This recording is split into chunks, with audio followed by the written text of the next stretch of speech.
시청자 여러분 안녕하십니까? 2015 국가혁신, 경제혁신, 법제처와 함께 진행을 맡은 이기라입니다. 지난 2012년부터 2014년 말까지였죠.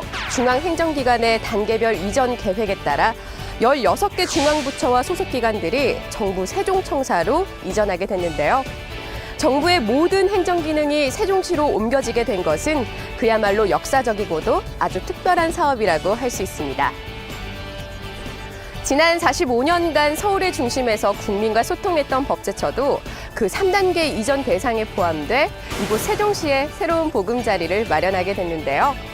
법제처는 경제혁신 3개년 계획에 따라 국민이 행복해지는 법을 디자인하고 침체돼 있는 우리 사회 곳곳에 활력을 불어넣기 위해 올 한해 또 어떤 사업을 계획하고 있을까요? 국가혁신과 경제혁신의 완성으로 신뢰할 수 있는 법치행정을 구현해 나가는 법제처의 노력들, 지금부터 함께 살펴보도록 하시죠. 처장님 안녕하세요. 네, 안녕하세요. 네. 우선 법제처가 약간 생소할 수도 있는 시청자 여러분을 위해서 법제처가 어떤 역할을 하고 있는지 먼저 소개 부탁드릴게요. 예, 법제처의 역할은 크게 네 가지로 설명드릴 수 있겠습니다. 첫째는 법령 심사, 두 번째는 법령 해석, 세 번째는 법령 정비, 네 번째는 법령 정보 제공, 이렇게 요약해서 말씀드릴 수 있겠습니다. 법령 심사는 정부가 법령안을 잘 만들 수 있도록 저희가 도와주는 역할을 하는 것이고, 법령 해석은 애매한 법령을 정확하게 해석해서 국민의 권리를 보호해주는 차원에서 하는 것입니다.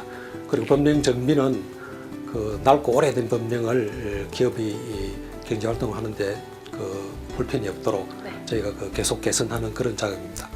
그리고 국가법령정보의 제공은 국가법령정보센터를 통해서 저희가 개정되거나 제정되는 각종 법령에 대한 정보를 국민들에게 알려드리는 것입니다. 법제처에서 하는 일이 참 많네요. 벌써 새 정부 3년 차를 맞이하셨습니다. 지난 1년간 이뤘던 성과 중에 가장 큰 성과가 있다면 어떤 게 있는지 궁금해요. 예, 기업은 100km, 법제도는 30km라는 이런 이야기가 있습니다.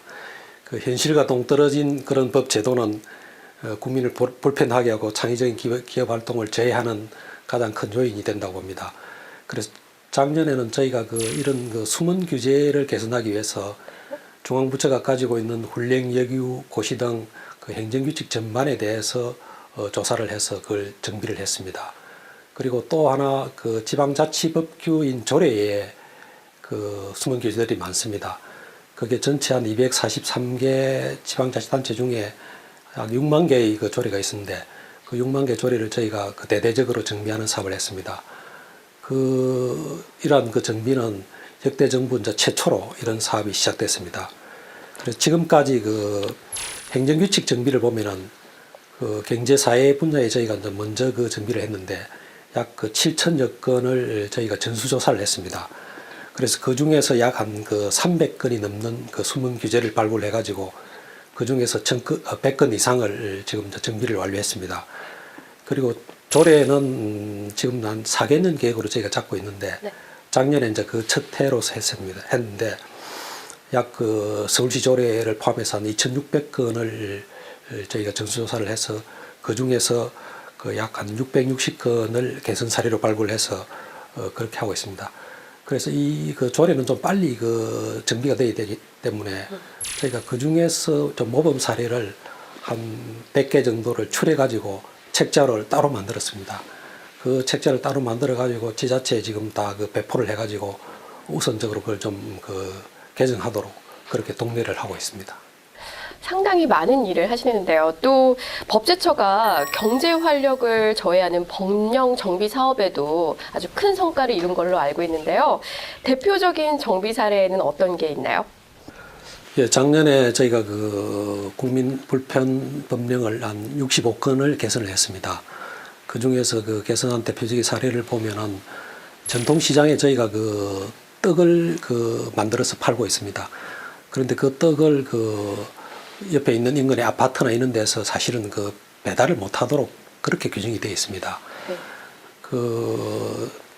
쉽게 떡이 상하고 그다음에 좀 그런 위생의 문제가 있기 때문에 배달 금지했는데 실제적으로 요즘에 들어서는 굉장히 포장 기술이라든지 저온을 해가지고 또 배달한다든지 그래서 안전에 문제가 없기 때문에 이것을 그 앞으로는 직접 그 사장님이 떡집 사장님이 배달할 수 있도록 이렇게 개선을 했습니다. 그리고 또 한 가지 사례로는 그 저희가 특허를 신청하면은 네. 그 특허료를 매년 국가에 납부를 해야 됩니다. 처음에 특허를 등록할 때에 3년치를 한꺼번에 내고 그 다음에 매년 특허료를 25년간 계속해서 내도록 그렇게 되어 있습니다. 그런데 중소기업의 경우에는 이 특허료가 굉장히 부담이 많이 됩니다. 사업이 잘 안 될 때는 특허료를 못 내가지고 사업을 접는 경우도 있고 굉장히 부담이 됐기 때문에 저희가 4년 차부터 6년 차까지의 그 기간 동안에는 중소기업의 경우에 특허료를 한 30% 정도 그렇게 깎아가지고 낼 수 있도록 그렇게 제도를 개선했는데 이렇게 하니까 약 한 중소기업 전체적으로 볼 때는 한 30억 정도의 절감 효과가 있는 것으로 그렇게 나타나고 있습니다. 네, 앞서 숨은 규제에 대해서 말씀을 해주셨는데요.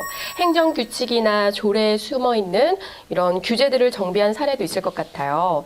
자세한 설명 부탁드릴게요. 예, 먼저 행정 규칙인 고시에서 정비한 사례를 하나 말씀드리겠습니다. 지금 미래 어떤 기술로 각광받고 있는 정보통신융합 기술을 인증을 받으면은 해당 기업이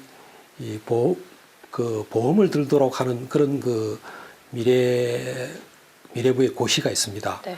사실 그런데 법령에는 그런 보험을 들 의무를 부과하지 않고 있는데 고시에서 그 의무를 부담하고 있습니다.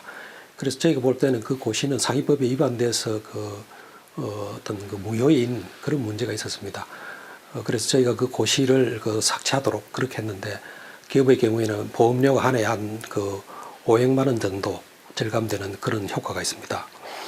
그리고 또 하나 조례에서 개선된 사례를 말씀드리면은 지금 우리가 도로에 물건을 적치하거나 할 때는 도로 점용료를 냅니다. 네. 근데 이게 도로 점용료가 법령에서는 상한이 이렇게 규정이 되어 있습니다. 근데 조례에서 점용료를 법령에서 규정된 것보다 더 높게 책정을 해가지고 더 많이 받는 그런 사례들이 있었습니다.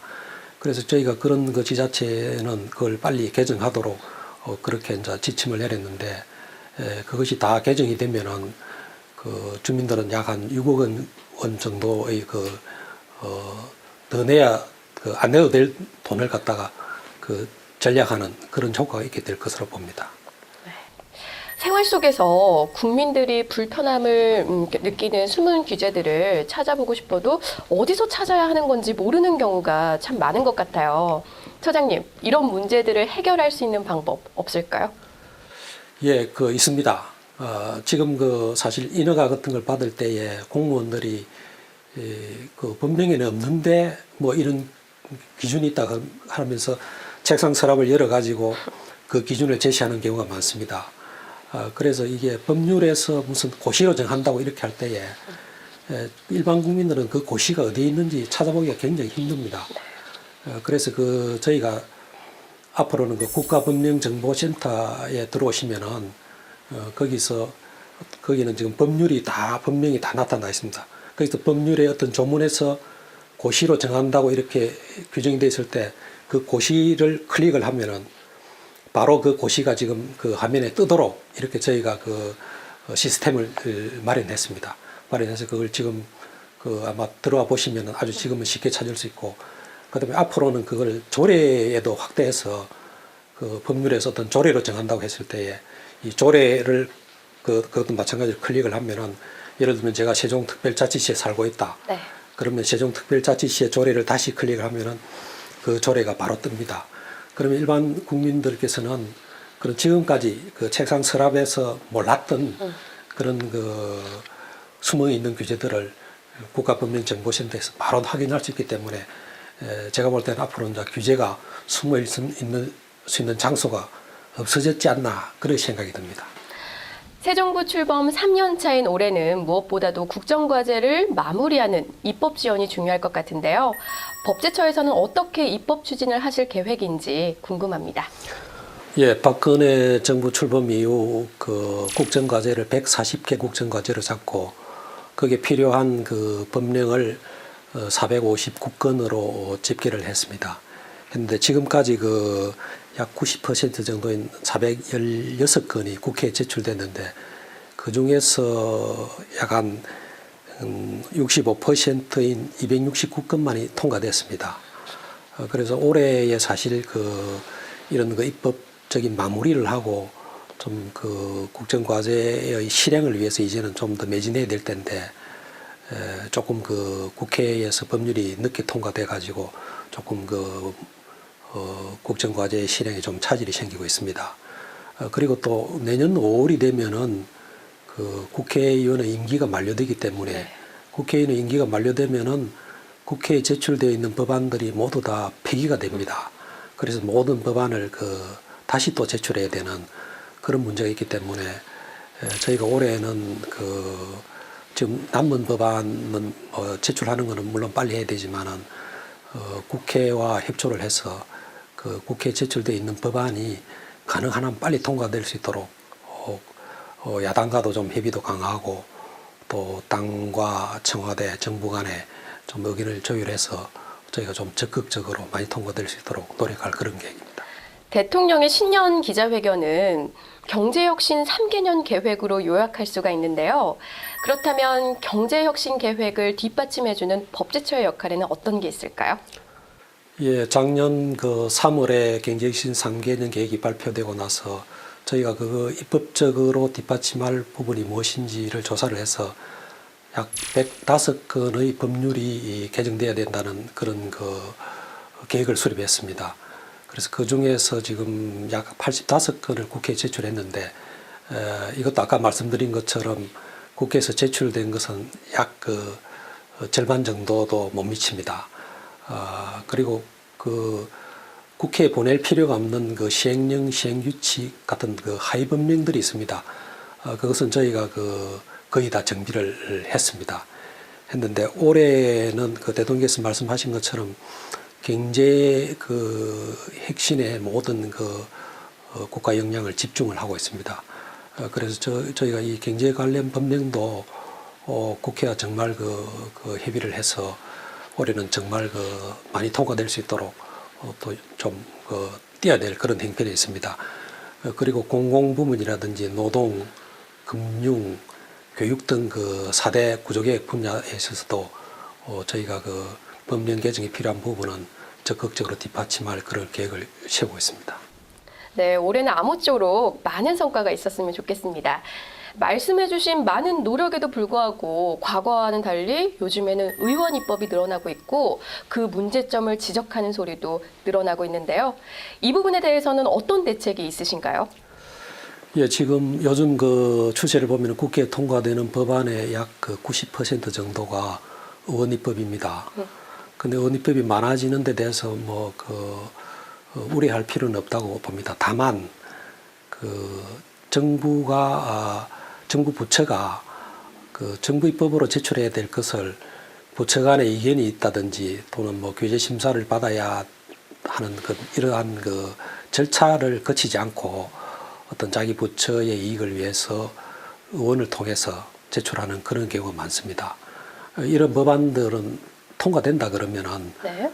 나중에 그 법률을 집행을 할 때에 다시 부처 간에 예를 들면은 예산이 소요되는데 기획재정부에서 예산을 못 주겠다든지 또는 조직을 신설해야 되는데 행정자치부에서 조직을 늘리지 못하게 한다든지 그런 문제점이 있기 때문에 이러한 법안에 대해서는 저희가 규제를 좀 할 그런 방침입니다. 그래서 정부 법안과 마찬가지로 의원 법안의 경우에도 정부 입법 시스템이라는 게 있습니다. 네. 거기에다가 다 공개를 해가지고 의원 입법이 이러한 게 발의되고 이러한 법안에는 이러한 규제가 있다는 내용들을 국민들한테 알려드리고 그리고 해당 부처는 10일 이상 관련 기관과 예산이라든지 조직이라든지 이런 부분에 규제 있는 부분에 대해서 협의를 하도록 의무화할 계획입니다. 그리고 이런 부처 간의 협의가 사실 잘 안 되는 그런 부분들이 많습니다. 그래서 저희가 정부 입법 정책 협의회라는 회의체를 운영하고 있는데 거기에서 의견을 조율하고 또 법률적 지원을 해서 의원 입법을 통해서도 문제가 최소화될 수 있도록 저희가 적극 노력할 그런 생각입니다. 법제처하면 아무래도 법령 정비가 국민들에게 잘 알려져 있는데요. 올해 적극적으로 추진하고 있는 내용이 있다면 좀 자세하게 설명 부탁드릴게요. 예, 저희가 법령 정비를 작년에는 그 경제 어떤 그런 쪽에 중점을 두고 국민 불편 법령을 정비하는 데에 치중을 했습니다. 그런데 작년에 그 아시다시피 큰 그 대형 사건들이 많이 사고들이 많이 생겨가지고 안전에 관한 문제에 대한 어떤 그런 개선이 절실하게 그렇게 되었습니다.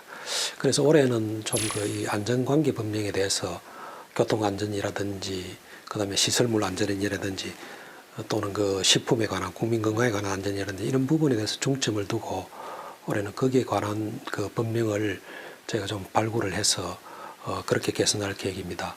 현장에 근무하시는 분들과의 어떤 그 대화라든지 그다음에 국민 그 아이디어 공모제라든지 또는 국민안전처에서 그 안전신문고라는 것을 만들었습니다. 네.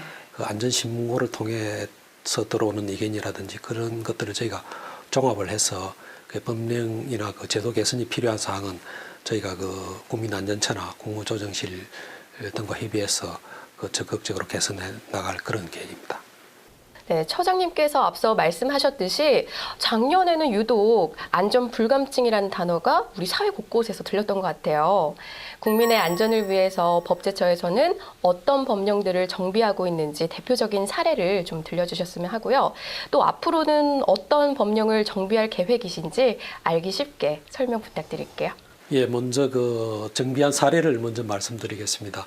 그 요즘 그 겨울철이라서 그 스키장을 저희들이 이제 많이 가는데요.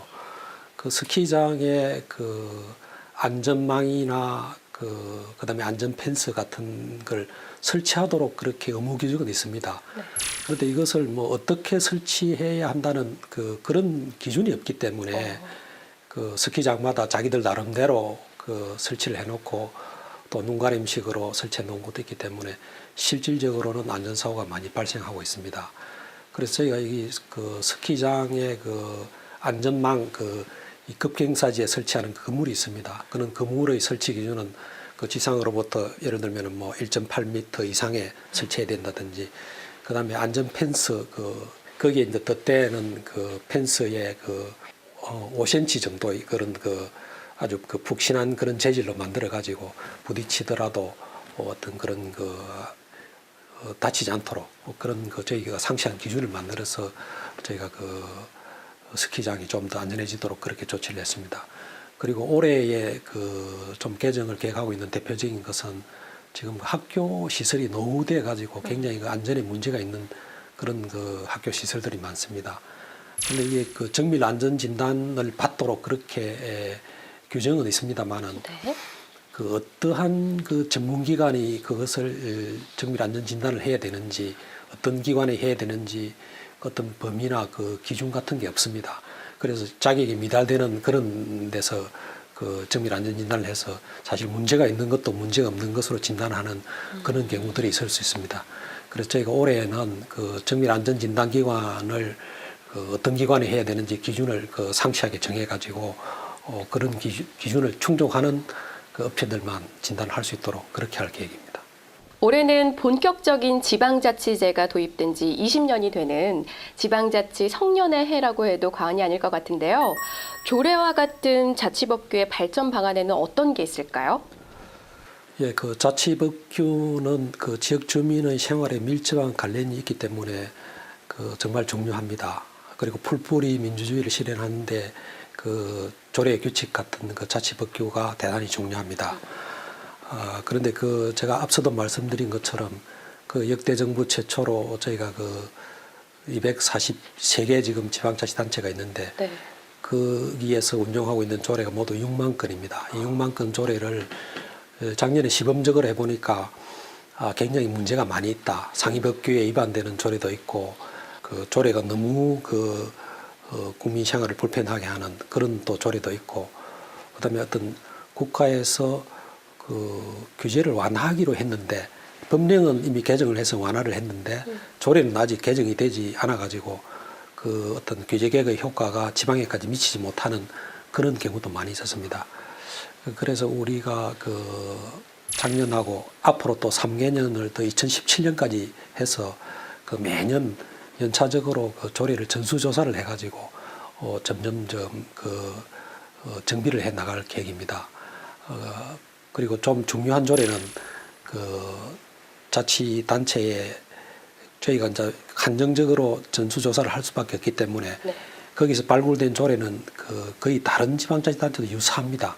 그래서 그 유사한 조례가 있는 그런 조례는 다 그런 정도로 또 좀 문제가 있기 때문에 저희가 그런 걸 전파를 해서 좀 미리 개정하도록 할 그런 계획이고, 그리고 무엇보다 중요한 것은 그 사전에 이러한 그 조례가 만들어지지 않도록 저희가 좀 사전부터 만들 때부터 좀 개입을 하려고 하고 있습니다. 그래서 지방자치단체 공무원들이 조례를 만들 때에 이러한 조례가 상위법에 위반되는지 여부를 저희한테 많이 그 자문을 요구를 하기도 하는데, 저희가 만들 때부터 그 좀 컨설팅을 해가지고 그렇게 도와줄 그런 계획이고, 그리고 또 하나는 그 국가 그 법령이 그 개정돼가지고 정책적으로 이렇게 하기로 했는데 그 조례를 아직 개정하지 않고 모르고 지나가는 경우가 많기 때문에 저희가 그런 그 사항들을 지자체에다 좀 그때 알려가지고 조례가 제때 정비될 수 있도록 그렇게 할 계획입니다. 법제처는 또 국내 법제 경험을 세계에 전파하는 법제 한류에 앞장서고 있다고 들었는데요. 법제 한류 어떤 내용인가요? 예, 한류 그러면은 뭐 다른 어떤 TV 드라마라든지 네. 뭐 그런 것만 가는 것이 아니고 그 법제 분야에도 법제 한류 열풍이 좀 불고 있습니다. 네. 그 최근 아시아 그 각국에서 우리나라의 그 60, 70년대 고도 성장기의 법제라든지 우리나라 IT라든지 건설이라든지 환경이라든지 또 어떤 그 부패 방지라든지 이런 법제에 대한 그 문의가 굉장히 늘어나고 있고, 그리고 실제로 저희한테 많이 찾아와서 또 굉장히 많은 것을 또 설명을 듣고 갑니다. 그래서 저희가 이게 법제 한류가 일방적으로 저희가 우리 법제를 그쪽에 무슨 주는 이런 의미도 있지만은 서로 우리도 이제 그쪽 나라의 그 법제 경험을 공유를 해서 네. 우리 경험은 그쪽에 주고 그쪽 것은 우리가 좀 받아가지고 서로 아시아의 공동 번영을 추진하려는 이제 그런 좀 생각으로 시작을 하고 있습니다. 그리고 저희가 작년에 60, 70년대 고도 성장기에 우리 법제를 다 총망라해가지고 네. 영문판으로 그 책자를 만들었습니다.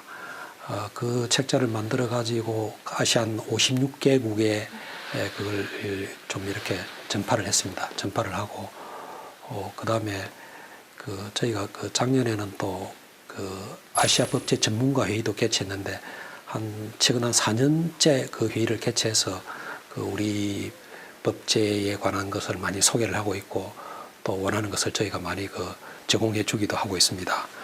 그리고 올해는 저희가 그래서 지금 외국 공무원들이 KDI라든지 중앙공무원교육원에 와서 교육을 많이 받고 있습니다. 연수를 많이 받고 있습니다. 그 과정에 저희가 60, 70년대 고도성장기 법제 같은 것을 가서 좀 강의도 하고 그렇게 할 계획입니다. 그리고 올해 또 하나는 저희가 미얀마에 법령 정보 시스템을 구축해주는 그런 사업을 진행하려고 하고 있습니다. 우리 국가 법령 정보 시스템이 세계에서 정말로 제일 좋은 그런 시스템으로 되어 있습니다. 네. 그래서 국가 법령 정보 시스템 체계를 코이카와 같이 이제 협력해서 미얀마에다 그걸 구축해 주려는 그런 사업을 하고 있는데 아웅산 수지 여사도 굉장히 관심을 보이고 있는 것으로 그렇게 알고 있습니다.